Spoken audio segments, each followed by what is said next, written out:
Hello, how are you? Okay, today we are at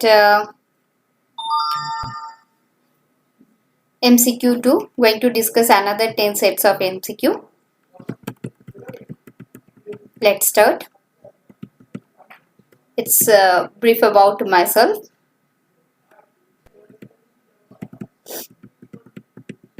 Okay, see the first question.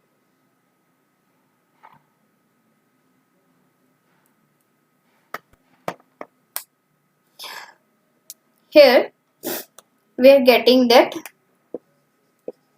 cat the STR resolution something is written and it is going to see out 6 STR. Maybe some of you are thinking that STR6 is the right statement, but 6 STR is not. But nothing like this. In this case, here the concept is this one is offset. Base address, say it has a base address 1000, base address plus this offset, and obviously based on the type of the offset. If if it is at location A, B, C, D, E, sixth at location say 1012, then the sixth one will be printed. So here the not only sixth one, the seventh one basically, because it will be started from 0, 1, 2, 3, 4, 5, 6. It will be started from 0 and you are taking 6. So it will print G. Okay, 0, 1, 2, 3, 4, 5, 6. 6 it is G, not F. F will not be printed. It is not the sixth one. Position wise 6. So if it is started from 0, position wise the sixth one is G. Next, 1.51, none of these are error. Yes, here the answer will be error because the mod cannot be applied on floating point number. So that's why we are getting error here. Next, what will be the answer?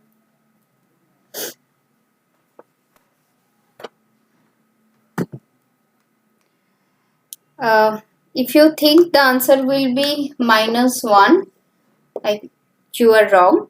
Here the answer will be 1, because in this case when it is mod operator, first it just taking the mod value 9 and mod 2 will be taken.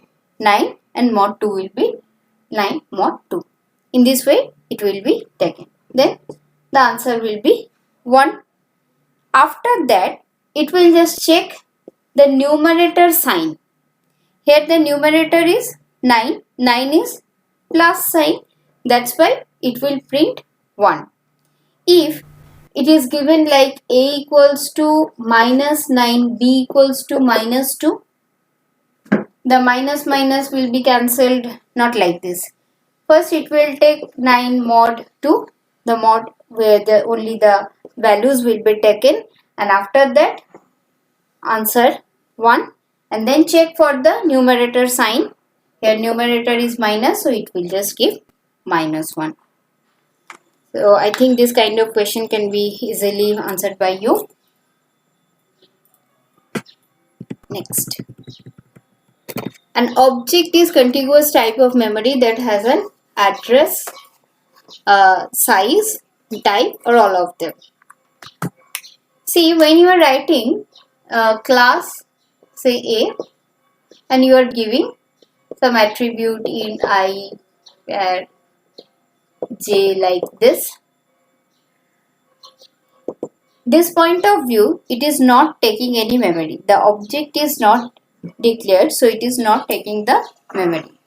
But when we are writing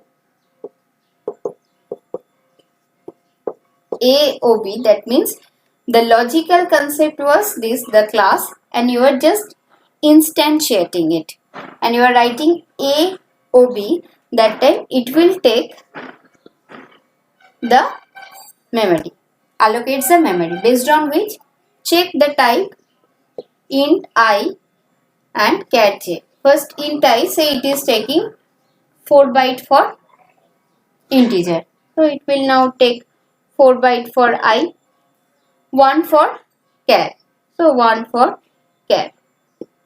Now it is taking actually 4 plus 1, 5 bytes of memory.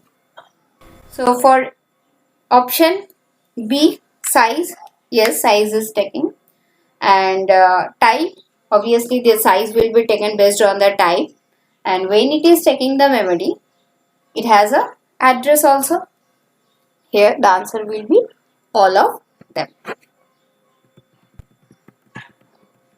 Next, hiding the complexity is known as,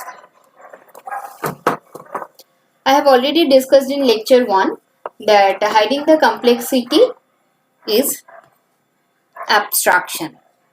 Data hiding is another concept. You are hiding the particular data, but hiding the complexity, what is inside it, how it is working, it is hidden from outside. That means from the user the complexity is hidden, then it is known as abstraction. Which of the following functions are provided by compiler by default if we don't write it in C++ class? Yes, see this. So I have a class A and you are writing it int main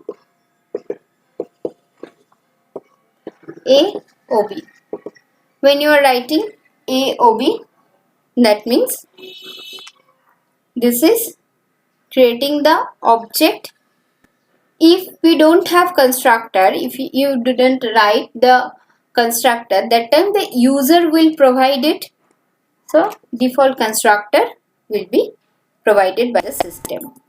Next, if you are writing, say AOB1 equals to OB, a newly created object assigned by another one, or a newly created object is initialized by another object. Then if you don't write the copy constructor, the system will provide.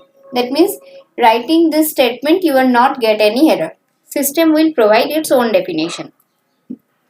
And again, if you have already created two objects, say A, OB1, OB2, and you are writing OB2 equals to OB1, that time already created object, one object will be assigned by another one. The system generated assignment operator will be provided. So here the answer will be all of the above. But always remember one thing, the newly created object initialized by another one, it means A OB1, if OB1 is not there, if it is not actually created, OB1 just creating it and assigning it by another object, then the copy constructor will be called. And if already two objects are there and you are going to write OB2 equals to OB1, that time assignment operator will be called. Compile time polymorphism in C++ language are operator overloading, function overloading, function overriding, only B, A and B. Operator overloading and function overloading are compile time polymorphism. Function overriding is runtime polymorphism. So here the answer will be option C, A and B. False statement about function overloading. Defining multiple function with same name in a class is called function overloading. Overloaded function must differ in their order and types of argument. Overloaded function has different different, actually it will be different return type. Sorry, I have missed it. Please write it. Consider it. It's my fault. Sorry. Here it will be return type only. Okay. Please rectify this, or no statement is false. What is function overloading? I know that all of you know about it. If you don't know about function overloading, the function overloading, same function name can be used multiple times. That means the function name is same and the definition will be different, but it is a compile time polymorphism. Now, how the compiler can understand the different functions and which one will be called? So for function overloading, the rules are, if you are writing f1 and you are writing f1 int, this is function overloading. Okay, because here the number of arguments are different, and if you are writing f1 int, number of arguments are different. First we have 1 and next time we have 2, and if you are writing f1 char int, the types of arguments are different. So see the option B, overloaded function must differ in their order and types of argument. Yes, and if you are writing int char, first it was char int and next it was int char, so order is different.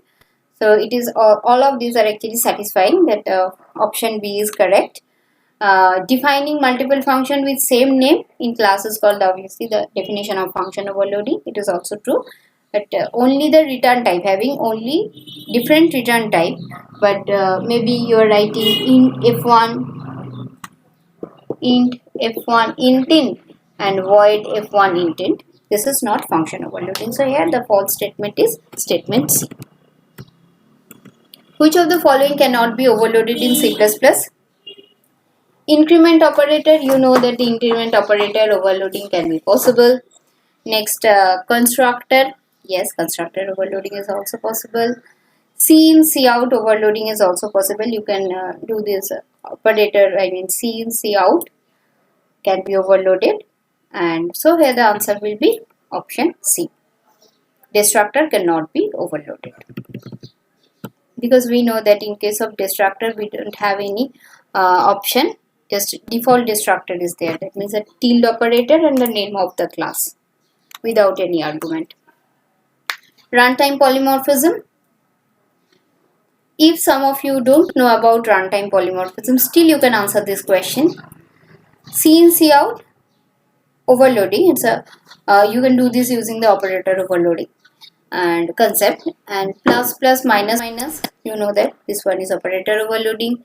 Scope resolution operator overloading cannot be possible, so here the statement itself is wrong, but still operator overloading what is there, so I'm considering it okay, and none. So here the answer will be none, because all of these are not runtime polymorphism. Okay, let me know how you enjoyed this session. Okay, thank you. Be safe, stay happy. Bye.